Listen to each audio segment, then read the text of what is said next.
오늘 여러분과 함께 살펴볼 자료들은 설장검법에 관한 글들입니다.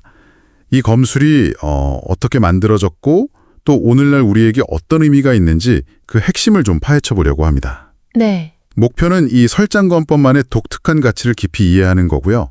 근데 시작부터 좀 흥미로운 점이 이게 우리가 흔히 생각하는 아주 오래된 전통 무예는 아니라는 거예요. 네, 맞아요. 그게 핵심이죠. 그럼에도 불구하고 중요한 가치가 있다고들 하는데요. 자, 이 지점부터 한번 자세히 들여다볼까요? 네, 좋습니다.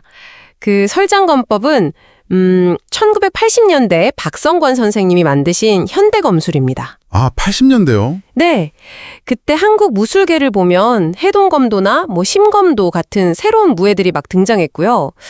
또 24반무에 복원한다, 택견이 다시 주목받는다 이런 움직임들이 아주 강했던 시기였거든요. 네네, 뭔가 우리 고유의 것을 찾으려는 분위기. 그렇죠. 설장검법도 이제 그런 배경 속에서 탄생한 겁니다. 자료들을 보니까 설장검법을 조각보에 비유한 표현이 있더라고요. 이게 참 인상 깊었어요. 아, 조각보요. 네, 창시자께서 사라져가던 조선검술의 그 파편화된 기술들을 평생 모으시고 그걸 현대인의 관점에서 다시 해석해서 하나의 체계로 딱 엮어냈다. 이런 의미겠죠? 맞습니다. 비유가 아주 적절한 것 같아요. 뭐랄까 오래된 자동차 부품들을 모아서 클래식카를 복원하는데 그냥 복원만 하는 게 아니라 현대 도로에서 잘 달릴 수 있게 성능까지 개량한 느낌? 아하, 딱 그런 느낌이네요. 성능 개량. 그래서 중요한 점이 이 검술이 과거 유물 같은 그런 전통 무예나 옛것을 그대로 되살리려는 복원 무예하고는 좀 다르다는 겁니다. 다르다? 어떻게 다른가요? 일단 3대 이상 전승되어야 하고 100년 넘는 역사가 있어야 하고 이런 전통 무예 기준에는 안 맞죠. 네, 그렇죠. 역사가 상대적으로 짧으니까. 네, 근데 바로 여기에 이 설장검법의 핵심 가치가 있는 것 같아요. 철저하게 현대인을 위해서 현대적인 필요에 맞춰서 만들어진 검술이라는 점이죠. 아, 만들어진 검술. 네. 그 현대적 필요라는 부분이 핵심이군요. 창시자의 철학이 정말 독특하던데요. 수련으로 몸이 상하지 않고 건강해져야 한다. 네. 그리고 일상생활에 지장을 주면 안 된다. 이게 우선이라는 거잖아요. 맞습니다. 보통 무술하면 실전성을 먼저 떠올리는데 여기는 건강, 즉 양생이 먼저라는 거죠. 와, 이건 기존 무술과는 가치 설정 자체가 상당히 다른데요? 그렇죠. 어떻게 보면 무술의 가치를 재정의했다고 볼 수도 있을 것 같아요. 그래서 수련 방식에서도 신체에 무리를 주는 과도한 동작이나 훈련을 일부러 배제했어요. 아, 일부러요? 네. 좌우 균형 그리고 자연스러운 관절 가동 범위 이런 걸 중시합니다. 왜 어떤 무술이나 스포츠 보면 한쪽만 너무 많이 써서 몸 불균형 오는 경우 있잖아요. 있죠, 네. 야구 투수들도 그렇고. 그런 방식과는 좀 대조적이라고 할 수 있습니다. 그래서 건강관리가 중요한 현대인들한테 더 적합하다 이런 평가를 받는 거고요. 이게 단순히 여러 기술을 그냥 모아놓기만 한 게 아니라 창시 당시 이미 상당히 완성된 체계를 갖춘 그런 웰메이드 검술이라는 평가도 있더라고요. 네, 맞아요. 계속 뭐가 바뀌고 발전하는 그런 미완성 상태가 아니라 처음부터 명확한 철학이랑 구조를 가지고 시작했다는 거죠.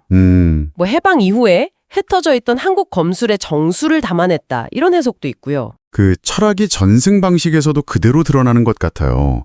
상업성을 철저히 배제한다는 점이 참 특이합니다. 네, 정말 그렇죠.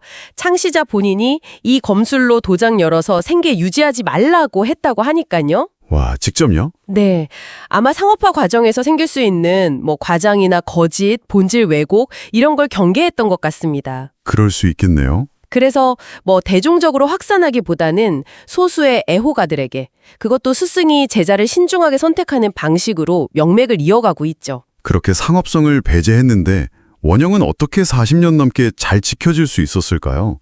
자료들을 보니까 좀 의외의 답이 나오던데요. 뭘까요? 아, 혹시 기록인가요? 네, 맞습니다.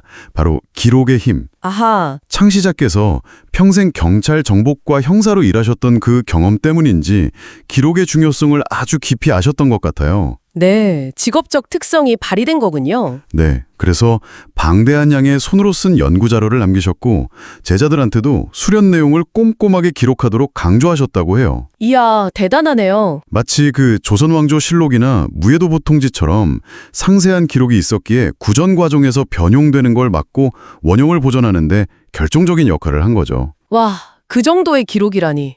지금은 그럼 그 기록들이 어떻게 되어 있나요? 현재는 이 기록들을 디지털화하는 작업도 진행 중이라고 합니다. 아, 다행이네요. 정말 소중한 자료인데요. 자, 오늘 저희가 살펴본 내용을 쭉 종합해보면 설장검법은 뭐랄까 이런 그림으로 그려볼 수 있을 것 같습니다.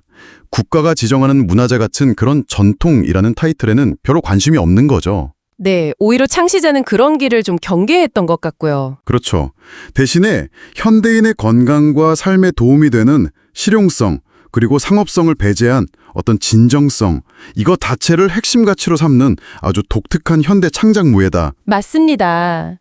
흩어진 조각들을 정말 세심하게 엮어서 현대적으로 재구성하고 또 철저한 기록을 통해서 그 본질을 계속 지켜나가고 있는 거고요. 네. 그래서 설장검법은 사라져버린 완전한 형태의 조선 검술, 이걸 복원하겠다는 어떤 이상 대신에 남겨진 유산을 바탕으로 해서 오늘날 우리 삶에 초점을 맞춰서 새롭게 구축되었다는 점, 이게 중요한 시사점을 던져주는 것 같습니다. 그렇군요. 여기서 우리가 한번 생각해 볼 질문은 이거인 것 같아요.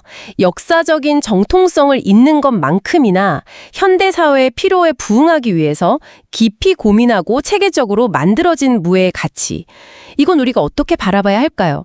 여러분의 생각은 어떠신가요?